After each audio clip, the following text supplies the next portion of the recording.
पूर्वीच्या वादातून तिळवणी गावच्या हद्दीत दगडाने मारहाण करून शशिकांत बबन कांबळे राहणार साजनी याचा खून प्रकरणातील संशयित सुशांत उर्फ छकुला निवास कांबळे, सूरज अशोक कांबळे दोघे राहणार साजनी यांची येथील जिल्हा व सत्र न्यायालयाने संशयाचा फायदा देऊन निर्दोष मुक्तता केली।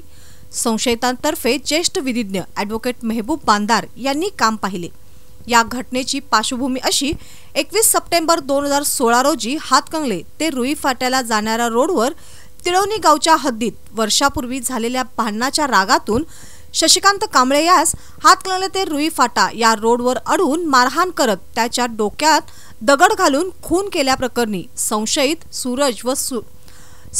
सुशांत व सूरज यांना हातकंगले पोलिसांनी 24 सप्टेंबर 2016 रोजी अटक केली होती।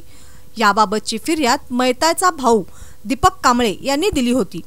त्यानंतर न्यायालयाने दोघांची जामिनावर मुक्तता केली होती। या प्रकरणाची सुनावणी जानेवारी 2023 पासून येथील जिल्हा व सत्र न्यायालयात सुरू झाली। सरकार पक्षातर्फे फिर्यादी, सरकारी पंच, प्रत्यक्षदर्शी साक्षीदार, नायब तहसीलदार, तपासी अधिकारी अशा एकूण 15 साक्षीदारांचे जबाब नोंदविण्यात आले। हातकंगले ग्रामीण रुग्णालयाचे वैद्यकीय अधिकारी डॉक्टर श्रीधर वाघ यांचीही महत्त्वाची साक्ष नोंदविण्यात आली। सरकार पक्षातर्फे विविध पंचनामे, ओळख परेड, प्रत्यक्षदर्शी साक्षीदार व फिर्यादी यांचे जबाबा आधारे जोरदार युक्तिवाद करण्यात आला।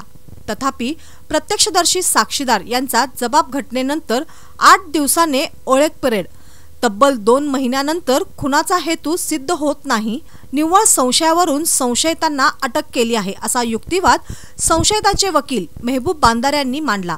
सदर युक्तिवाद ग्राह्य मानून न्यायालयाने दोन्ही संशयितांची संशयाचा फायदा देऊन निर्दोष मुक्तता केली।